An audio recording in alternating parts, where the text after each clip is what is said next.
Bonsoir à tous et bienvenue à cette présentation publique. Mon nom est Christina Smith. Je suis la mairesse de Westmount. In normal circumstances, we would have all gathered together, likely at Victoria Hall, to attend this presentation and to share all of our ideas. But I'm nevertheless very thrilled that we can still do this, even virtually, to talk about a subject that is incredibly close to my heart and obviously to yours as well. I'm so sure that many citizens view the park in a different way over the past year, and perhaps even cherish it more after the past year that we've lived through. It's only strengthened the importance of preserving Westmount Park. Indeed, Westmount Park has been the heart of the city and the hearts of many residents for over a century. It's a landmark for our city, and we want to keep it beautiful, preserve its heritage value, but we also want to make it more sustainable, eco-friendlier, and more inclusive, a park for everyone. This enhancement project is therefore very important for our community, and in that sense, public participation is essential for its success and for this process to be one that everybody has a say in. So once again, thank you all for being here tonight. J'ai très hâte de découvrir avec vous les résultats des différentes consultations qui ont été menées depuis le début du projet au printemps 2019 et les propositions d'aménagement qui ont été préparées de la firme Stantec. The name of tonight's presentation is A Walk in the Park. Ms. Brenda Webster will be taking us through that presentation. The presentation documents will be in both French and in English, and please feel free to ask a question in either French or English. So without further ado, I will now hand it over to Cynthia Lulham, Councillor Cynthia Lulham, who is the Commissioner of Urban Planning, Economic Development, and Parks. Thank you and enjoy the presentation this evening, and I look forward to hearing from all of you on this very important project. Hello, good evening. Thank you, Mayor Smith. So I'm going to start off showing you a slide on how you can navigate tonight. So at the bottom of your screens, you will have the area for the questions and answers, the Q&R. You have a button on the far right if you leave the meeting, please don't leave. And on the far left, to adjust your audio settings. The program tonight we'll start off with a presentation from Stantec. The whole team are here, but Brenda Webster, who many of you will remember from the workshop consultations that were held in Victoria Hall, she will be leading us through the Walk in the Park, the presentation. Following Brenda's presentation, Director General Benoit Hertebis will be our moderator for the Q&A section that will follow. And finally, the presentation will be recorded and posted on the Westmount website tomorrow. As well, you should have received a card in the mail recently with a code, and this card is to participate in the survey that we will be starting tomorrow on the presentation tonight. So you'll be able to rewatch the presentation if you want, and please respond to the survey. We want to get your input. And so without further ado, I will welcome Brenda Webster to take over and take you on a walk in the park.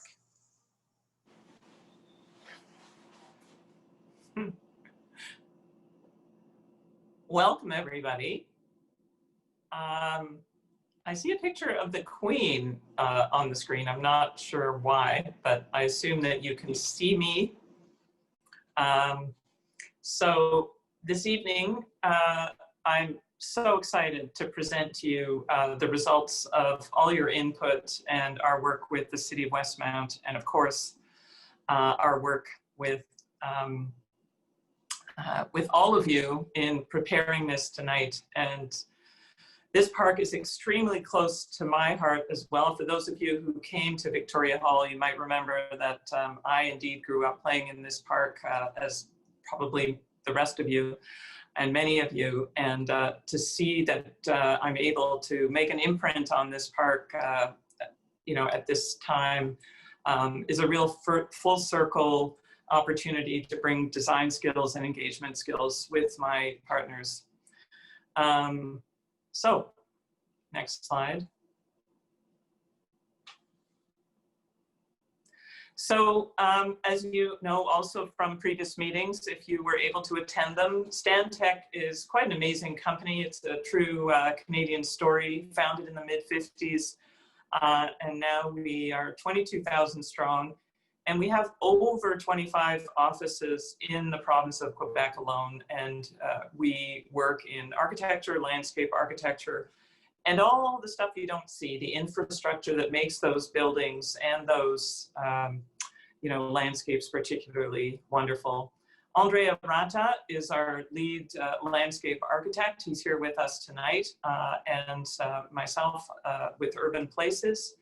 Steve Potvin is the urban planner, and this evening we also have our urban planner, Claudia Paré, who is running the slides for us, and you'll meet her later in the presentation. So we'll carry on from here to speak about, if we go to the next slide, thanks. So the plan, the project schedule. So if you'll see, we have 4 green tabs, and then on the right, we have 2 black tabs. You know, we have the urban analysis, the resident survey, the interactive workshop that I led, the co-design workshops with various departments, and then finally, we were supposed to wrap this all up within a year, but unfortunately this little thing called COVID hit, and that delayed us, but I'm so excited that we're actually presenting to you before the end of the year. So here we are today, 18th of November, presenting virtually. Something different for all of us. So there's a memory of what it was like when you used to be able to mingle and borrow each other's pen without a worry. Next. Here is the result of the survey. We'll talk more about it, and the public participation. So what we did was we took every bit of information that we received from you collectively and individually, and then we weighted proportionately what came in through the mail, what came in through email, and then of course what came in through our public participation evening, which was very exciting. All right. Here what you see are a series of sort of elaborate bubbles with various images on them or icons to represent the relative importance of use for the park users. Obviously the park with library is extremely well loved. Next comes nature. This whole presentation will be available to you so you can review all this in more detail. So these are the park users. I can say that, you know, a great deal of, I think 85% of all respondents use the park at least once or twice a week. So that's amazing. Next. As for the trails and mobility through the park, one of the biggest challenges really is the quality of the paths and how to maintain them so that they're truly accessible and usable all 4 seasons. So that is a big mandate going forward. Next. Again, we not only did we take the numbers, but we did a lot of drawings that sort of compiled the areas of concern. And you can see in the map on the left how we mapped out areas that we really had to focus on. One of the biggest challenges for those who use the park, as you know, is that there's this great opportunity to commute through the park, but then it has to be designed very carefully so that the commuting and the strolling, the flaneur of the park, are both comfortable in their approach to this park, okay? Now, the landscape elements are truly loved. And there's this great sense that the history of the landscape architecture of this park and the natural heritage that is still thriving to this day needs some support, some refurbish. It's just some basically tender loving care to really help it thrive for another 100, 200 years. Next. So then if you look at the landscape elements in particular, you can see that one of the most interesting, obviously, pieces is the historic sort of pond and water feature that runs through the park, as well as the kind of natural heritage of trees that exists still to this day in groves throughout the park. So these again will be areas of focus for us, okay?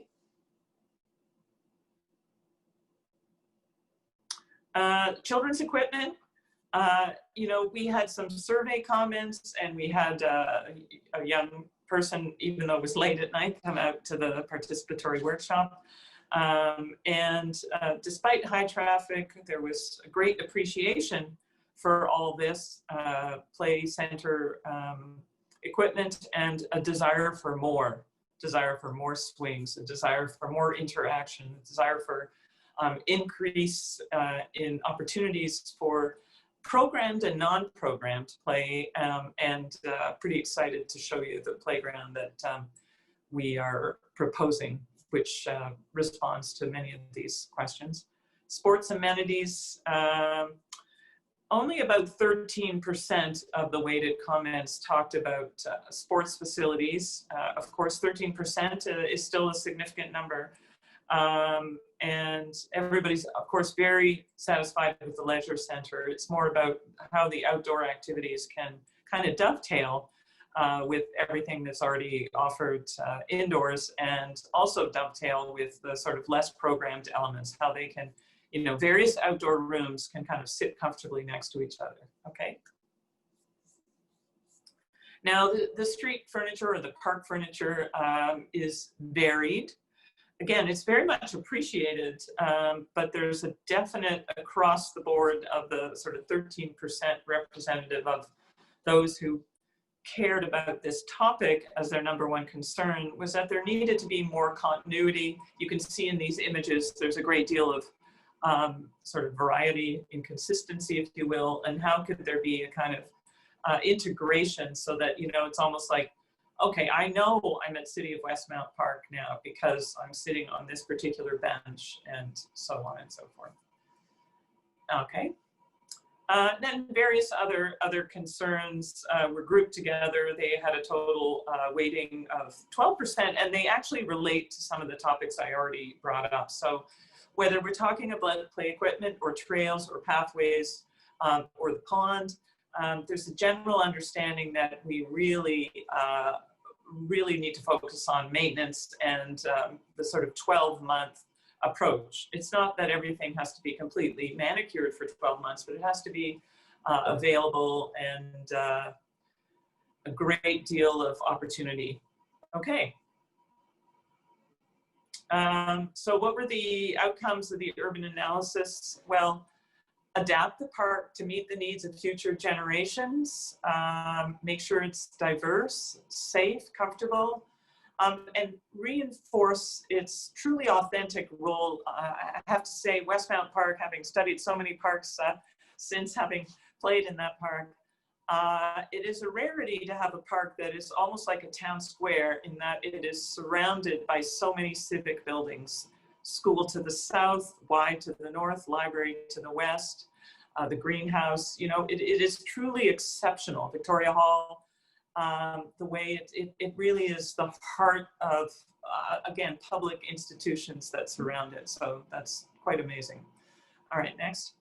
And I didn't name them all, I'm sure, I just named a few. So what were the outcomes of the community engagement? Well, I went through those. This is simply a summary, but you can read that at your leisure as well. So now we arrive at areas of intervention, design concepts, and also known as a walk in the park. Now, before I get into this, I want you to be sure to understand that we were discussing this earlier today, how to describe what's going on in these images. So kind of think about the image on the left as your Google map, not to bring up Google, but sort of familiar to everybody. And then the right is the aerial. So we've done an aerial rendering for each of the moments in the park. Now in the left side, you'll see a little red arrow that is the focus of the walk in the park. So our walk begins at Sherbrooke, coming in towards the library, and then moves through the park and leaves after having made full circle. Oh, thank you, Claudia. Thank you, that's great. So as you can see, what we've done for this entrance is we've made sure that it's safe. It has its own trajectory outside of the play area and outside of the parking, and allows you to come, either you want to come easily from the parking already, or if you're coming from Sherbrooke, you have a very clear path either to the library if you're going to the left, or to the play area if you're going to the right. Okay.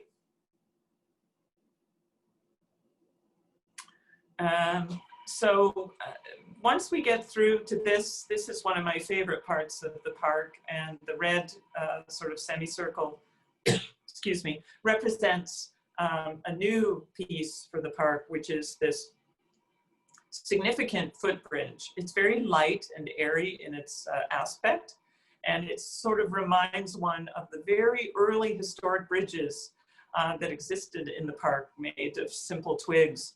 So it's meant to be a very light wooden bridge, very playful, and what it does is it literally adds a kind of square footage by doubling with the bridge above and obviously the park that exists there below, and it creates this interesting pathway so that it can be a place to play, but it can also be a place to walk past the park area without disturbing the playground itself.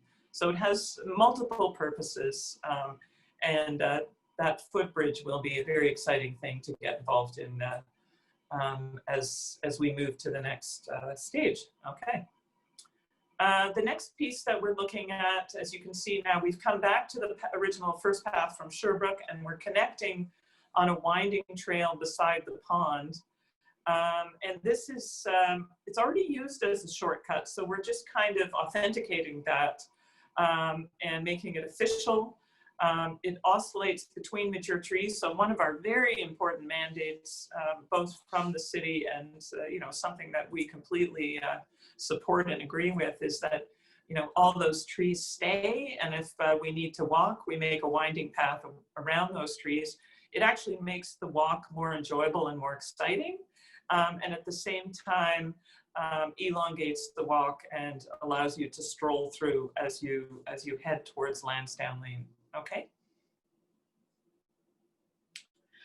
So here we are at Lansdowne Lane, or Lansdowne Alley. I suppose it's one of those places that has various names depending on who you are, and maybe it needs a little naming contest, I don't know, or maybe it's fine the way it is.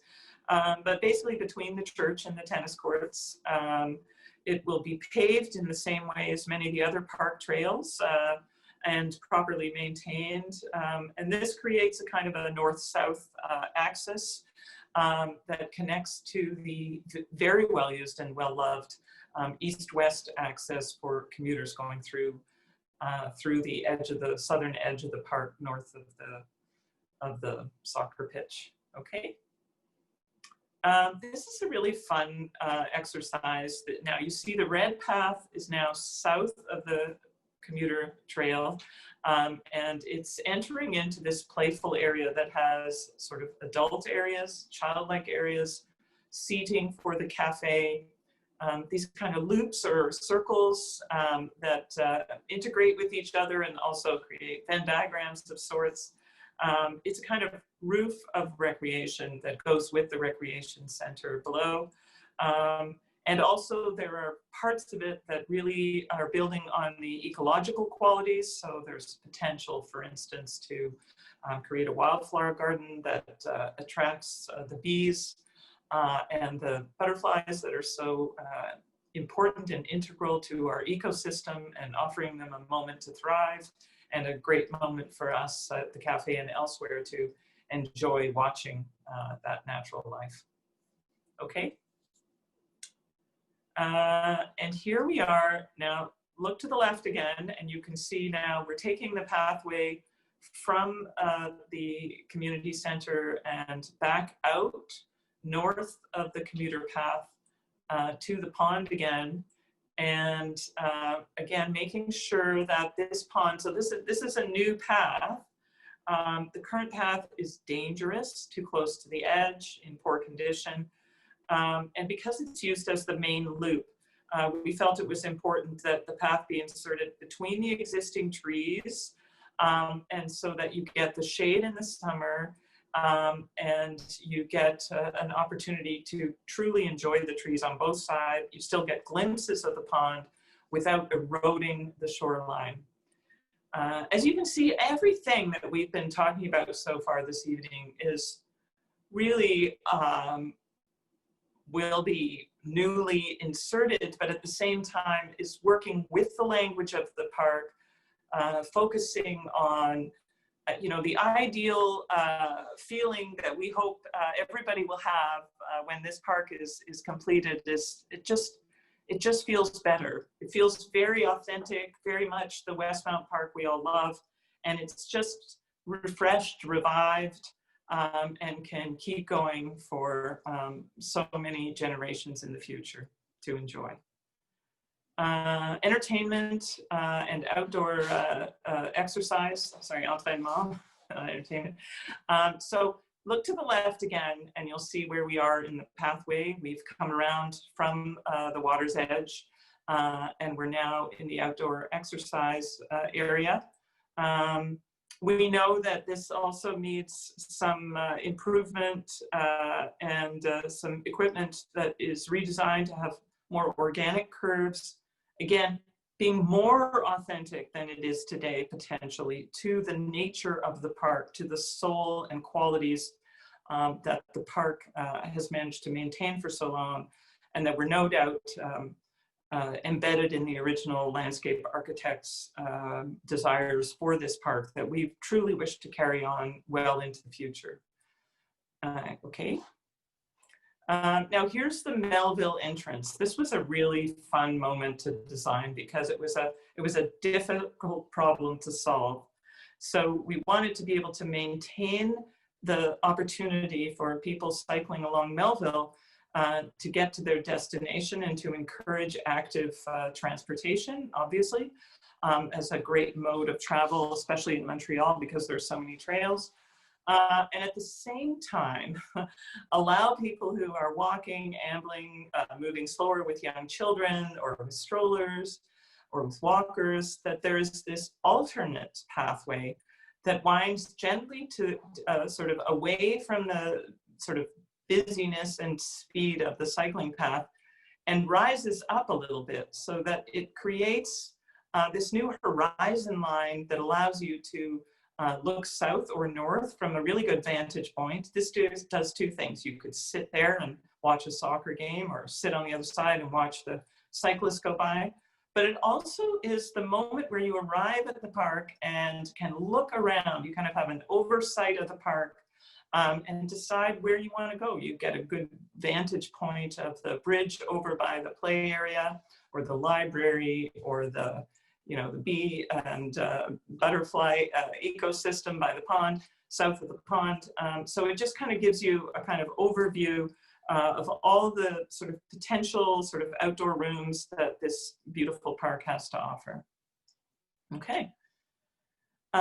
Here we're very concerned. I mean, I just talked about the pathway. This is a view of one of the pathways at night with the comfort station in the background, the historic, lovely little historic building. And this very exciting idea about, in the dark days of winter, very much like today, how can we have moments of fun? There's snow on the ground. The trees have lost their leaves, but maybe we can have a little spark of lighting if we do things right to get people excited about a light festival or special moments that don't really require large gatherings, but you're just strolling through with your pram or just on a sort of after dinner stroll. That there's a lot of kind of potential for creating another world, a night world with lighting. So this is something that we're promoting with this image. So what does redesigning the bike path mean? So currently the bike path is not completely safe if people are cycling fast.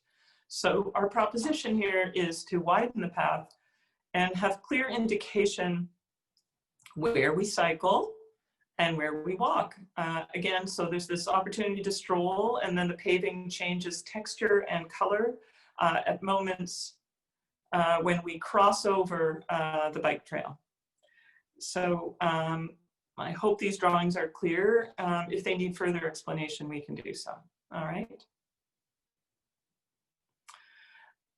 So we have different types of paths. And again, if you look to the map on the left, now we've color coded this map with, you know, sort of the primary path, excuse me, network in red, and the secondary network in yellow. Excuse me. On the right, you see two different sections. So we've cut through those paths, and the primary paths will allow for 4 people to walk comfortably, while the more intimate paths that don't require sort of direct, you know, they're not directional. You're not trying to get from point A to point B, but they're rather meandering paths. We're giving them a slightly narrower dimension.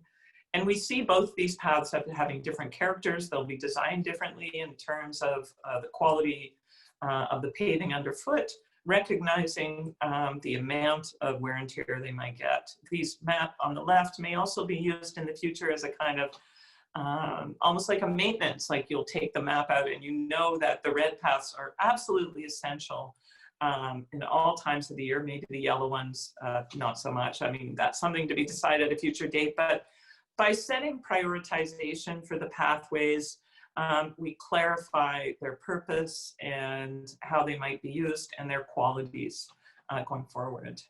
All right. Now, this again, to me, is one of the most exciting moments of the park. This takes a little explanation. We have this beautiful pond that is right now slightly eroded, slightly not working to its potential, not thriving. The plantings within the pond may need work as well. So the concept is to rebuild the basin with natural and sustainable materials.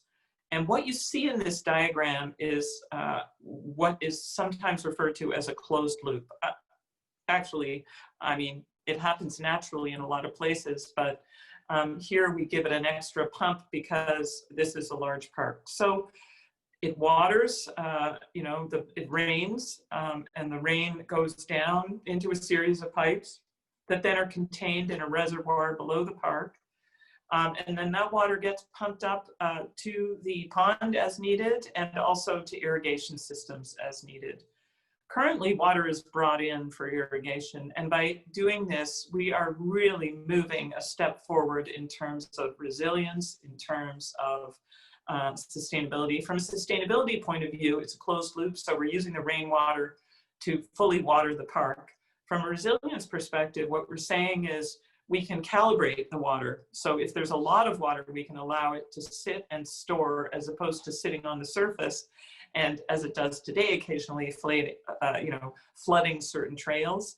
Here, what we do is we make sure that we calibrate the water. This is, I mean, it's exciting to me because I know the park will thrive. It's not something anybody will see, but I think it's important for everybody to understand what the proposition is here, because I think it's great news for the park generally. All right. Now the pond is well loved. The open spaces in the woods are very much appreciated by the community. And so we really want to make sure that we, improve the habitat, improve the shoreline, that we reduce the number of areas where turf cannot grow. In other words, improve the greening of the pond, and just help its own ecosystem build itself back up again. And having been eroded over the years from overuse. And so by moving the paths, yeah. And here's rendering. You might think, wow, that just looks like what it should look like. This is actually a very carefully calibrated rendering to show you this is the kind of ultimate natural native species sort of destination that we're headed to, where the pond can really be the pond in all its glory and attract the ducks, and just sit comfortably in the park and nurture the park and be nurtured by the park. Okay.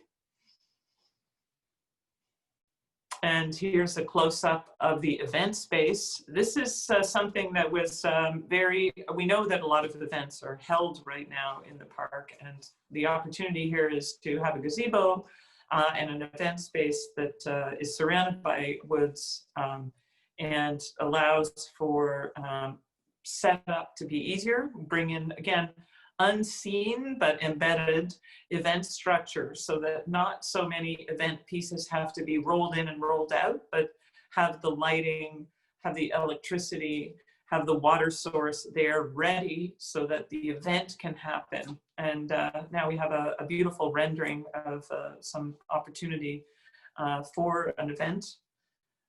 Here you can see, you might want to bring in a food truck, but you have the gazebo there. The gazebo can, within itself, contain some of the event infrastructure needed to bring the park alive for one of the, any one of the number of great events that are held.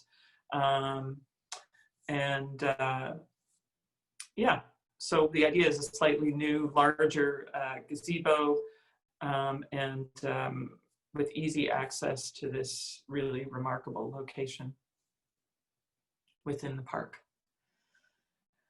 I have to say, not being able to see you all and make eye contact, of course, is always a challenge, but I hope that you're following along still and that you're appreciating everything that we've talked about so far. So we're focusing back in on the children's playground again. We heard from many of the community members, both online and at the participatory event, that there was a real interest in, again, natural and beautiful play areas that are sort of not so prescriptive, not so programmed, but that the children can really engage in the various natural playground elements. That there be a water feature, which is, you can see it tucked in to the right of the footbridge. And then, of course, the playful element of the footbridge that acts at once as a fence, as a mode of travel past the play, and as a playful element itself.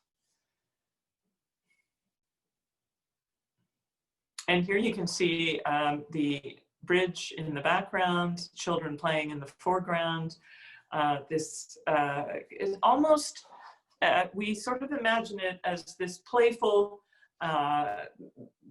clearing, children's book clearing in the forest, where different things can happen, active play, passive play, contemplation, that there really is opportunity for all types of play within this space, and also opportunities for parents, grandparents, caregivers to be with the children or not, that there isn't everything that is just so prescriptive for a particular age, but rather it's very interactive and multi-generational.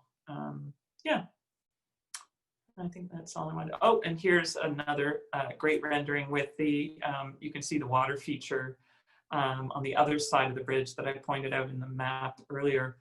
And it's really a splash pad, but again, it has this added very natural feel. You can see the sort of little boulders sitting within the splash pad to really not only a walk in the park, but almost like a day in the country, that it has such a natural feel about it. You really get a sense you've left the city for a moment and enjoyed the playground. Yeah.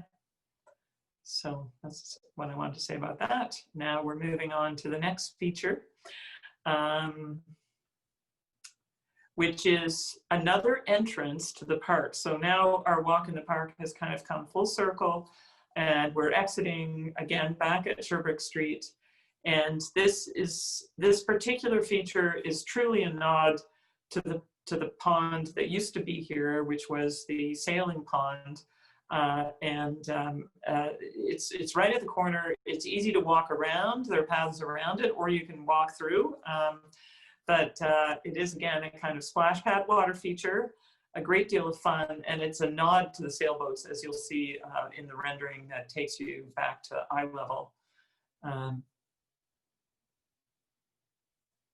So by commemorating the sailboat pond, it combines water features and also, as you can see, the subtle shape of the water that is sprayed up is the shape of a sail. You know, some people may notice that, some people may not. At night, it becomes much more obvious. And it's almost like the ghost of the sail pond. And we really like the idea of making reference to that moment in time without trying to sort of recreate it with a sculpture, but rather make it very natural, playful, and kind of settling in nicely to that corner. And also it's a beacon. So if you're walking along Sherbrooke at night, you'll see this playful water and light, and you'll notice that this is some important gateway to another place. And so I hope that comes across in this image as well. And of course, all the water is channeled back into the complete sustainable water management of the entire site. Yeah.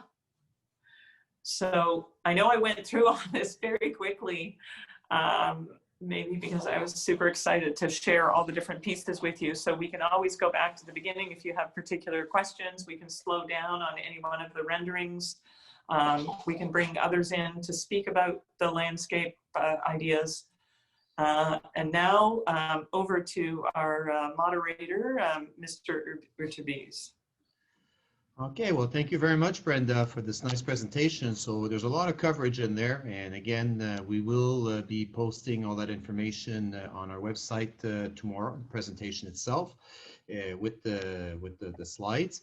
So meanwhile, I invite you to ask your questions. At the bottom of your screen, you have a Q&R in English, I guess, a Q&A in English or Q&A en français. Alors, je vous invite à poser vos questions en ligne et puis on va tenter. Moi, je vais les prendre une à la fois, une par une. So please don't be shy. Please ask your questions. I will select some of the questions. If we don't have time to go through all the questions, please don't worry. We will be going through the, I guess we will be taking the questions and put out a Q&A sheet on the presentation over the next days. So, encore une fois, at the bottom of your screen, questions. So I do have some, I guess, some compliments on the presentation, which is very nice.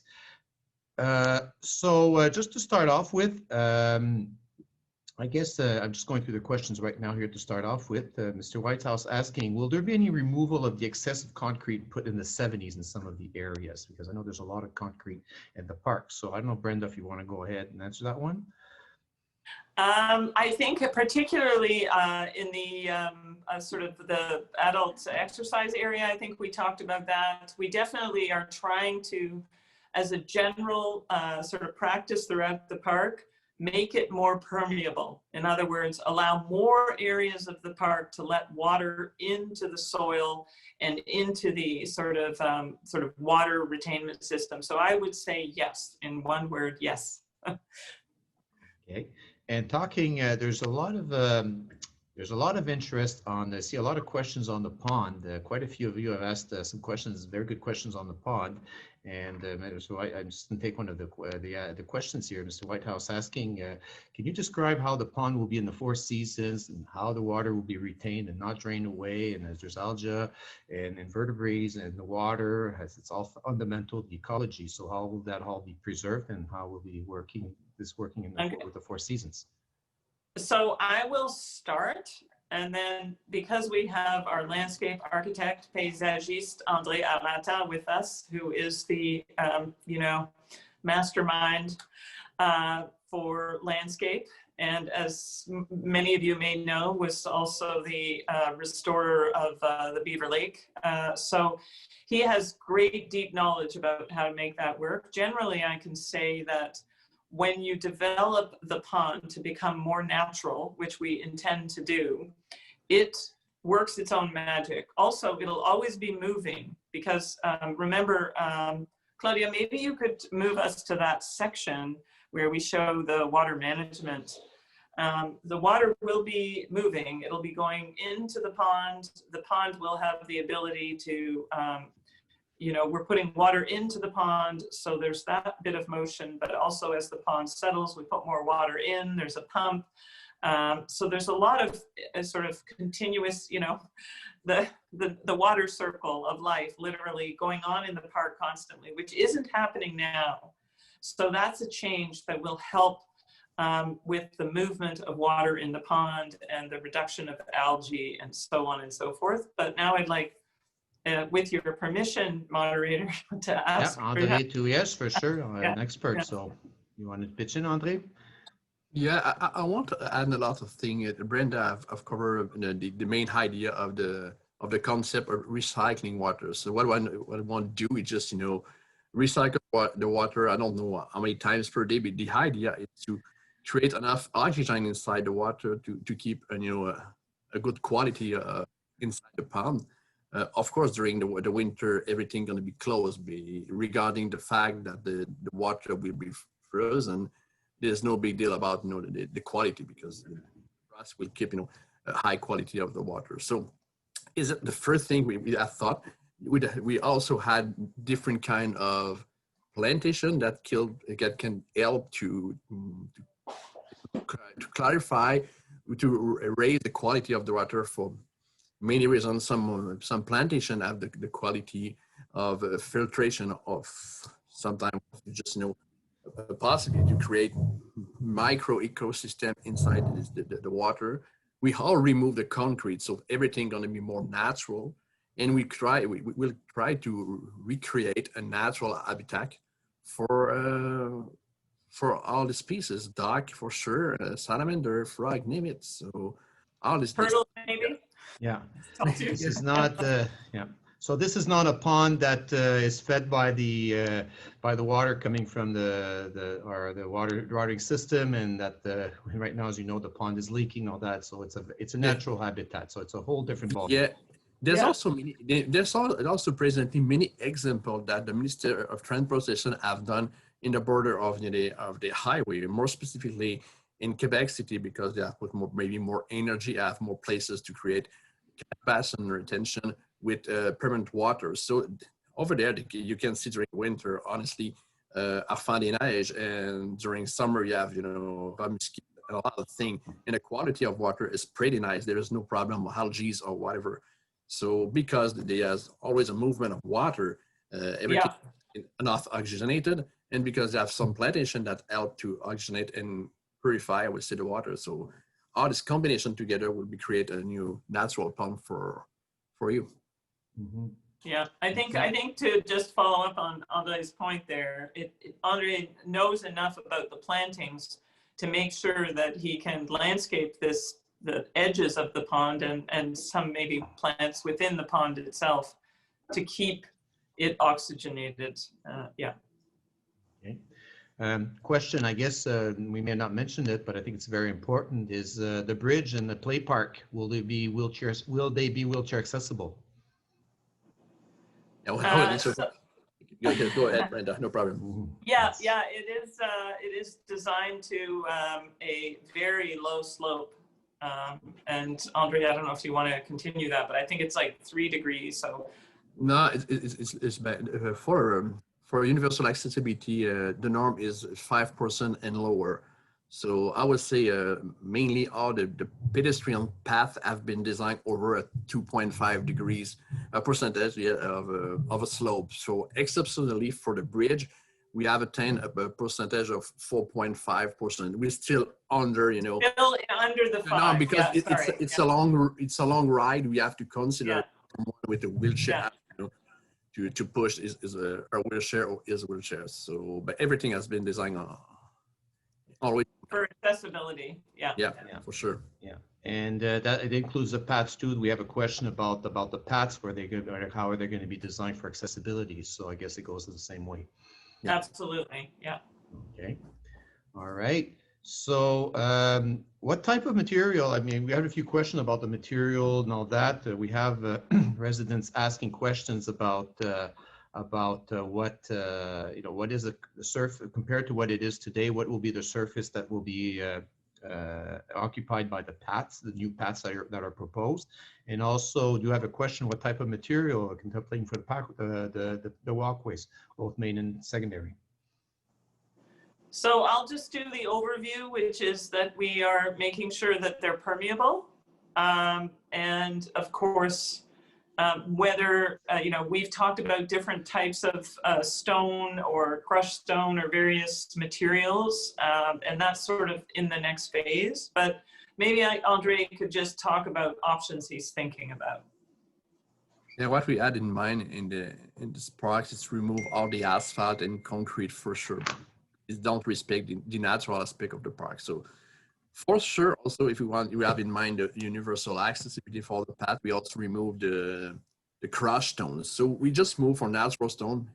The best stone for using if you want to remove snow and have a high durability is the granite. So granite is pretty natural. It's from Quebec. We have a lot of carrière. Sorry for the French word for that. A granite. So the idea is to create a kind of design, a different path, a different with pattern in granite that could create different aspect, but the idea is to create something all in granite. And I will say, I will add for the principal, the prior principal path, they will also be designed for a truck and tours and maintenance or whatever. So we probably have a concrete slab on the concrete slab. That's true. The red paths here will not be in the long term, you know, a plan ET, that's very important for users. Yeah. So basically, Andre, it's the red paths that will probably have to have the concrete under them because they're the primary paths. They'll have granite over concrete, but potentially the yellow ones will have granite and be more permeable. Yeah, and granite base. Yeah. All right. Okay. There's another thing just to clarify, because just as for our dog lovers, is that there's been a question also asked about the dog run. Is yes, the dog run remains as is, so we're not moving our dog run out of there. So no, not at all. Yeah. Just to reassure the dog lovers. Yes. The dog run stays there. So I do have a few questions that are, I guess, just about the same. We're talking about the conflict, the conflict between cyclists and pedestrians, and concerns about, especially with the main path, the bicycle path along the Maisonneuve that goes along the park, and how to avoid the conflict. So we have a few questions of how we would avoid how it's proposed to avoid those conflicts, especially for as we have pedestrians walking across the trail and so on. So I think Claudia has put us on the best slide possible here to really describe this. In the overall plan, I mentioned that when you leave Melville as you're crossing, you have a potential for conflict at that point because you don't know, do I want to go north into the park? Do I want to go west across the park? And so we split out, we actually have continuing along the main path, we have an option for pedestrians. So if you look at the little drawing on the right, you see the people on the yellow path, the yellow brick road, that they are walking comfortably, and there's actually a break of materials between them and the cyclists. So there's one material for the people who are pedestrian only, strolling, and then there's a break in materials in the middle, maybe a rough surface, and then the cycling surface, again, a different surface with arrows clearly painted. And so there are strong indications when a pedestrian is crossing, because the paving for the cycling stops completely and the pedestrians, so the overall theme, again, in this park that we've come to together with the public and with the city is that pedestrians take priority. And so if you're cycling along, even if you're in a commuter head down mode, you have to watch out for those paths and you'll notice them because they'll have a different surface. We'll do a general summary of the questions that we don't get to. Okay, anyway, that's my answer. I don't know if that's... Yeah, I would like to add something about the idea of reduce the conflict between pedestrian and bicycle too, because we are here during the public consultation that some bicycle used to go through how the park and thought that the pedestrian path was also a mixed use place. So what we have provide is, we have just seen the little corner on your left, bike rack. I mean, it's more than a bike or a bike rack. What we got in mind is to create a place, with a roof, something very, comfortable for the bicycle and be very significant about the fact that we don't want a bike inside the park for the same reason we don't want a car inside the park or a bicycle or any other transportation than pedestrians. So people are going to reach the park by bicycle. They're going to use the bike path, the Metropolitan Bike Path. They're going to park their bike there, very secure, very safe, with a roof. So we got rain, going to be, protected by the little rain, and walk through the park as everybody's going to do with, when they arrive by car, they park the car and go through the park. Yeah, and so that's why it's near the commuter path. So this is over by Lansdowne, I think. Isn't it? Do you want to show the big map to show where the commuter? Yeah, it's over it's over by the Lansdowne Lane there. So the idea is if you're cycling in, this is where you park your bike, and it's like it's your trip to the park. You park there, and then you get off your bicycle. It's safely parked, and you enjoy the park, and then you get back on your bicycle because the park is too well used and too busy with rooms to have everybody cycling through. So here, if you're commuting through the park, you can stop there, drop your bike, you can commute to the park, and you gather there, drop off your bikes and enjoy the park. They're safe, they're secure, and then you pick them up at the end of your time in the park. Okay, we have 83 questions, so I'm really trying to, first of all, I do appreciate, this is fun, this is great, I really appreciate all your enthusiasm, and this is, so we're doing my best trying to bunch all together. Il y a eu beaucoup de questions sur les arbres. La préservation des arbres actuels, est-ce qu'il va y avoir plus d'arbres qu'il y a présentement? Est-ce qu'il va y avoir plus de verdure, de plantes par rapport aux autres présentement? Est-ce que, André, tu pourrais répondre à cette question vis-à-vis de la végétation? En français, réponse sera en français. Oui.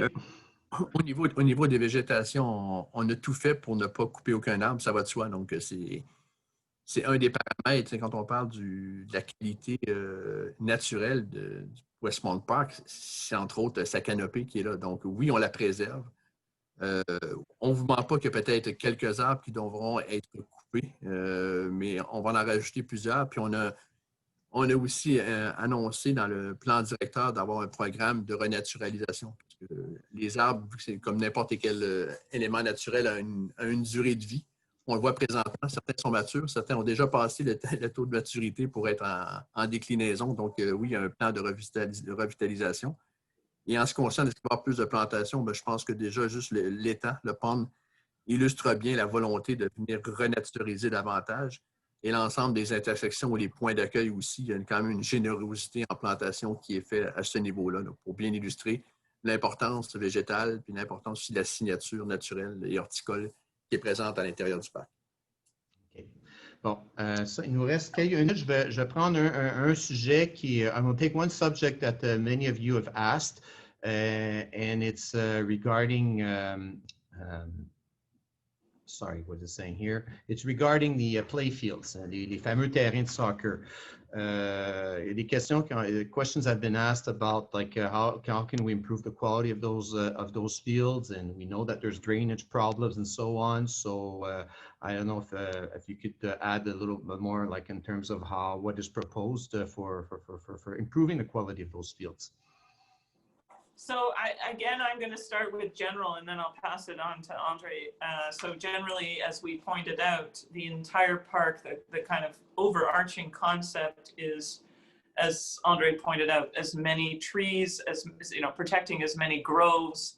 And when it comes to natural surfaces, to keep them as natural as possible, but also as absorptive as possible. So by having a uniform approach to allowing the water to soak through the surface, we can avoid ponding and clumping of water in certain areas. We just make sure that the grading throughout the park treats water like gold, doesn't let it sit around, just collects it and repositions it where it's needed. Over to you, Andre.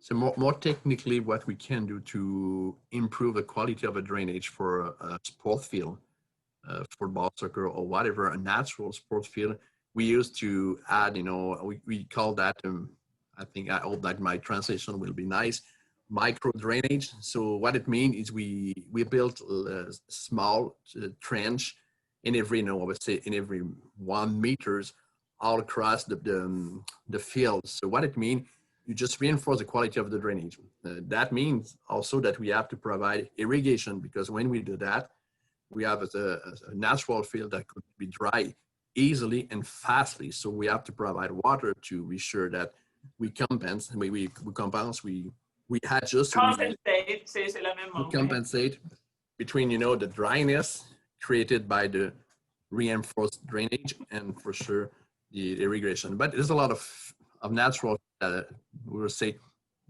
golf field as built like that.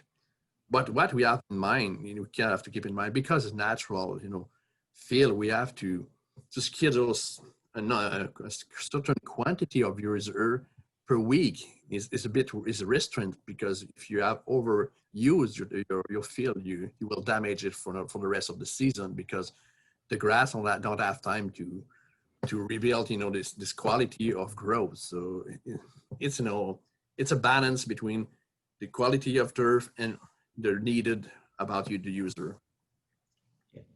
Okay, so unfortunately, I'm going to have to stop the discussion, but we are going to go back to these questions. All you have, we have those recorded, and we're going to summarize this in the sheet that we will be putting on the website along with the presentation. Well, the presentation tomorrow will take maybe another day or two just to put all the answers to questions together.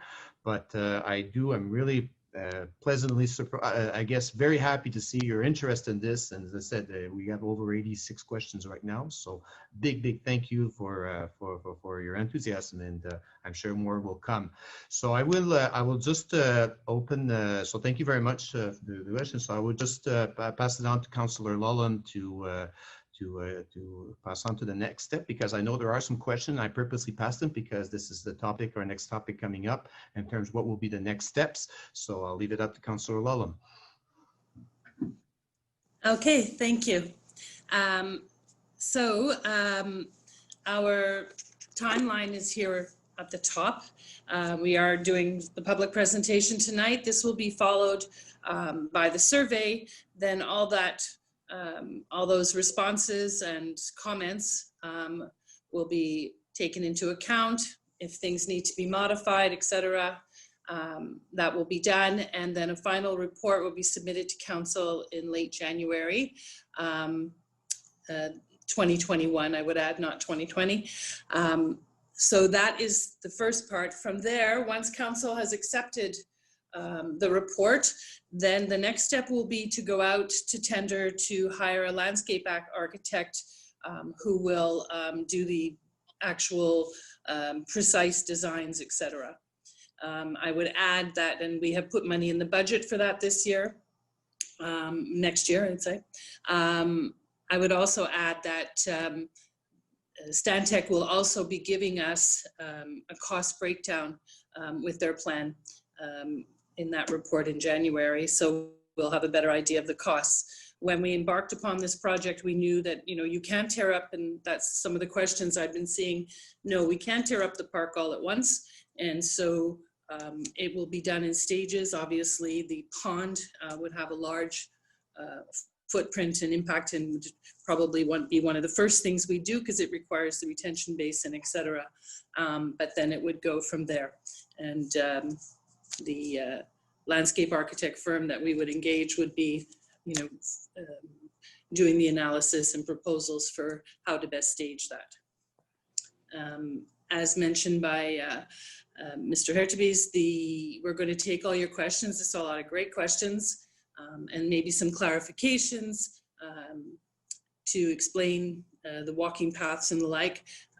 We will answer all of those. If not by tomorrow, the day after, we will try to have the answers up on the website. In generalities, we won't have it by your name. We will take there's many that are the same. And so we'll put them in groups and we'll answer them per the plan. One of the questions I saw a lot of was about benches and the like. That will be more towards the actual selection of the furniture. Stantec will help give us ideas, but then the landscape architect will be the one selecting where they would go. And, you know, we're good to hear your comments, and we're certainly going to try to put as much benches and furniture and the like as we can to create social spaces, views of the waterways, etc. So with that, I want to remind you to get your card. If you don't have a card, if you've mistakenly recycled it or whatever, you can request another one on the Westmount website at the communications. And we'll put that also on the question and answer sheet for anybody who has not got their code, so that you can participate. We want as many people as possible. You are welcome as of tomorrow. We will post, we recorded it tonight. We will post it on the website. You're welcome to watch it again and to take part in the survey. At the end, we've added especially a blank section where you can tell us other areas and thoughts that you have. I want to thank Brenda and Andre and Claudia for their participation this evening. Much appreciated. And I want to thank you, the citizens, and the mayor, and you, the citizens, for taking the time and participating. We had 121 people, I believe, this evening, the last count that I saw. So thank you all very, very much. And I wish you all a good evening. Thank you, and thank you to you, Cynthia, for all your work on this as well. But I must say I'm thrilled to see the questions and all of the people who obviously watch this, and hope more will watch it when it's online. But there's some really great questions in there, so look for the answers. That will be posted. Thanks, everyone. Thanks, everybody.